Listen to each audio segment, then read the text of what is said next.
ಚಂಡಿಕಾ ಹೋಮ ಅಂದರೆ ಅಲ್ಲಿ ಶ್ರೇಯಾಭಿವೃದ್ಧಿಗೆ ಒಂದು ಪ್ರಾರ್ಥನೆ ಅಂತ, ನಿಮ್ಮದೇನಾದರೂ ಶ್ರೇಯಾಭಿವೃದ್ಧಿಯ ಪ್ರಾರ್ಥನೆ ಇತ್ತ? ಅಲ್ಲ, ಅದರಲ್ಲಿ ತಪ್ಪೇನಿದೆ? ತಪ್ಪಿದೆಯಾ?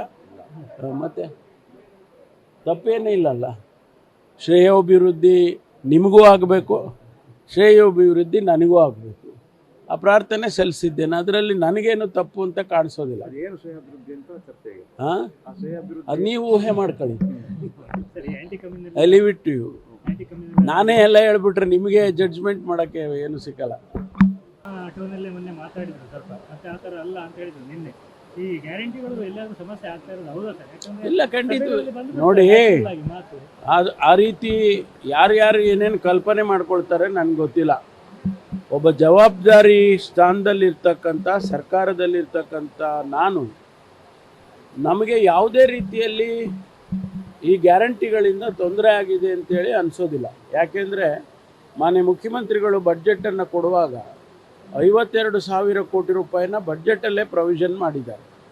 ಕಳೆದ ಬಾರಿ 3.73 ಲಕ್ಷ ಕೋಟಿ ಇದ್ದ ಬಡ್ಜೆಟ್ಟು ಈ ಬಾರಿ 4.09 ಲ್ಯಾಕ್ಸ್ ಕ್ರೋರ್ಸ್ ಆಗಿದೆ.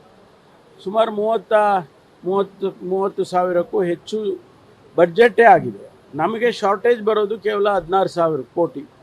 ಅದನ್ನು ನಾವು ಮೇಕ್ ಗುಡ್ ಮಾಡೋದಕ್ಕೆ ನಮಗೇನು ತೊಂದರೆ ಇಲ್ಲ. ಹಾಗಾಗಿ ಯಾವುದೇ ರೀತಿಯ ತೊಂದರೆ, ಯಾಕೆಂದರೆ ಈ ಗ್ಯಾರಂಟಿಗಳನ್ನು ಬರೆದವನು ನಾನೇ. ಆ ಪ್ರಣಾಳಿಕೆ ಅಧ್ಯಕ್ಷನಾಗಿ ಆ ಗ್ಯಾರಂಟಿಗಳನ್ನು ಹೈಕಮಾಂಡ್ನವರು ನಾವೆಲ್ಲರೂ ಕೂತ್ಕೊಂಡು, ಮುಖ್ಯಮಂತ್ರಿಗಳು ಮತ್ತು ಇವತ್ತಿನ ಮುಖ್ಯಮಂತ್ರಿಗಳು, ಅವತ್ತು CLP ನಾಯಕರು, ನಾವೆಲ್ಲರೂ ಕೂಡ ಅಧ್ಯಕ್ಷರು ಶಿವಕುಮಾರ್ ಅವರು, ನಾವೆಲ್ಲ ಕೂತ್ಕೊಂಡು ಬರೆದಿದ್ದೇವೆ. ಇವತ್ತು ಅದನ್ನು ಅನುಷ್ಠಾನ ಮಾಡ್ತಾಯಿದ್ವಿ. ಸಣ್ಣ ಪುಟ್ಟ ವ್ಯತ್ಯಾಸಗಳು ಒಂದಿಷ್ಟು ಇದ್ದೇ ಇರುತ್ತೆ. ಹೊಸ ಕಾರ್ಯಕ್ರಮ ಕೊಡುವಂಥ ಸಂದರ್ಭದಲ್ಲಿ ಅದು ಬಂದೇ ಬರುತ್ತೆ. ಆದರೆ ನಮಗೆ ಹಣಕಾಸಿನ ಕೊರತೆ ಅಂತೂ ಯಾವುದೂ ಕಾಣಿಸ್ತಿಲ್ಲ. ಸರಿ, ಪೊಲೀಸಿಂಗ್ ಮಾಡಲಿಕ್ಕೆ ಪ್ರತಿ ಠಾಣೆಯಲ್ಲೂ 7 ರಿಂದ 10 ಪೊಲೀಸರ ಕೊರತೆ ಇದೆ ಅಂತೇಳಿ, ಭಾಳ ಕಷ್ಟ ಆಗ್ತದೆ, ಹೆವಿ ಆಗ್ತದೆ ಅಂತೇಳಿ. ನೋಡಿ, ಕಳೆದ ಹಿಂದಿನ ಸರ್ಕಾರಗಳೆಲ್ಲವೂ ಕೂಡ ಸರಿಯಾಗಿ ರೆಕ್ರೂಟ್ಮೆಂಟ್ ಮಾಡ್ಕೊಂಡು ಬಂದಿದ್ದರೆ ಈ ಸಮಸ್ಯೆ ಬರ್ತಾ ಇರಲಿಲ್ಲ. 18,000 ಹುದ್ದೆಗಳು ಇವತ್ತು ನಮ್ಮ ಇಲಾಖೆಯಲ್ಲಿ ಖಾಲಿ ಇದ್ದಾವೆ. ಅದು ಕಳೆದ 4-5 ವರ್ಷಗಳಿಂದ ಅಕ್ಯುಮುಲೇಟ್ ಆಗಿರೋದು. ಈಗ ರಿಟೈರ್ ಆಗ್ತಾರೆ, ಒಂದು 2,000-3,000 ರಿಟೈರ್ಡ್ ಆಗ್ತಾರೆ. ಇಮಿಡಿಯೇಟಾಗಿ ತುಂಬಬೇಕಲ್ವಾ? ಅದು ಆಗಲಿಲ್ಲ, ಅಕ್ಯುಮುಲೇಟ್ ಆಗಿದೆ. ಅದು ಈಗ ಪ್ರಕ್ರಿಯೆ ಪ್ರಾರಂಭ ಮಾಡಿದ್ದೀವಿ. ಈಗ ನಮಗೆ ಈ ಒಳ ಮೀಸಲಾತಿಯ ಕಾರಣಕ್ಕಾಗಿ ಸ್ವಲ್ಪ ಒಂದು 2-3 ತಿಂಗಳು ಇದಾಗಿದ್ದಾರೆ, ರೆಸ್ಟ್ರಿಕ್ಟ್ ಮಾಡಿದ್ದಾರೆ. ಈಗಾಗಲೇ ನಾವು ಪ್ರಕ್ರಿಯೆ ಪ್ರಾರಂಭ ಮಾಡಿದ್ದೀವಿ.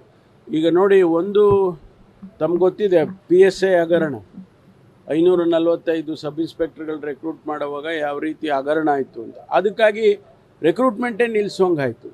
ಈಗ ಅದನ್ನು ಬಿಡುಗಡೆ ಮಾಡಿ 545 ಆದೇಶ ಕೊಟ್ಟಿದ್ದೀವಿ, ಟ್ರೈನಿಂಗ್ ಹೋಗಿದ್ದಾರೆ. ಇನ್ನೂ 402 ಇನ್ನೊಂದು ವಾರ 15 ದಿವಸದಲ್ಲಿ ಅವ್ರಿಗೂ ಆದೇಶ ಆಗುತ್ತೆ. ಆನಂತರ ಮತ್ತೊಂದು 600 ಜನ ಸಬ್ ಇನ್ಸ್ಪೆಕ್ಟರ್ಗಳನ್ನ ರೆಕ್ರೂಟ್ ಮಾಡೋದಕ್ಕೆ ಆದೇಶ ಹೊರಡಿಸ್ತೇವೆ. 1,500 ಸಬ್ ಇನ್ಸ್ಪೆಕ್ಟರ್ ಖಾಲಿ ಇಟ್ಕೊಂಡ್ರೆ ಯಾವ ಪೊಲೀಸ್ ಸ್ಟೇಷನಲ್ಲಿ ಕೆಲಸ ಆಗುತ್ತೆ ಹೇಳಿ? ಅದಕ್ಕಾಗಿ ತ್ವರಿತವಾಗಿ ಅದನ್ನು ಮಾಡ್ತಾಯಿದ್ದೀವಿ. ಹೋಮ ಏನು ಶತ್ರುನಾಶಕ್ಕಾಗಿ ಅಲ್ಲ? ಯಾರು ಶತ್ರುನಾಶಕ್ಕಾಗಿ ಎಲ್ಲ ಕೆಲವರು ಹೋಮ ಮಾಡಿರ್ತಾರಂತೆ. ಗೊತ್ತಿಲ್ಲಪ್ಪ ನನಗೆ. ನಾನು ಲೋಕ ಕಲ್ಯಾಣಕ್ಕಾಗಿ ಮಾಡಿದ್ದೀನಿ. ಇಲ್ಲ, ನನಗೆ ಯಾರು ಶತ್ರುಗಳಿಲ್ಲ. ಯಾರಾದರೂ ಇದ್ದರೆ ಹುಡುಕೊಡಿ.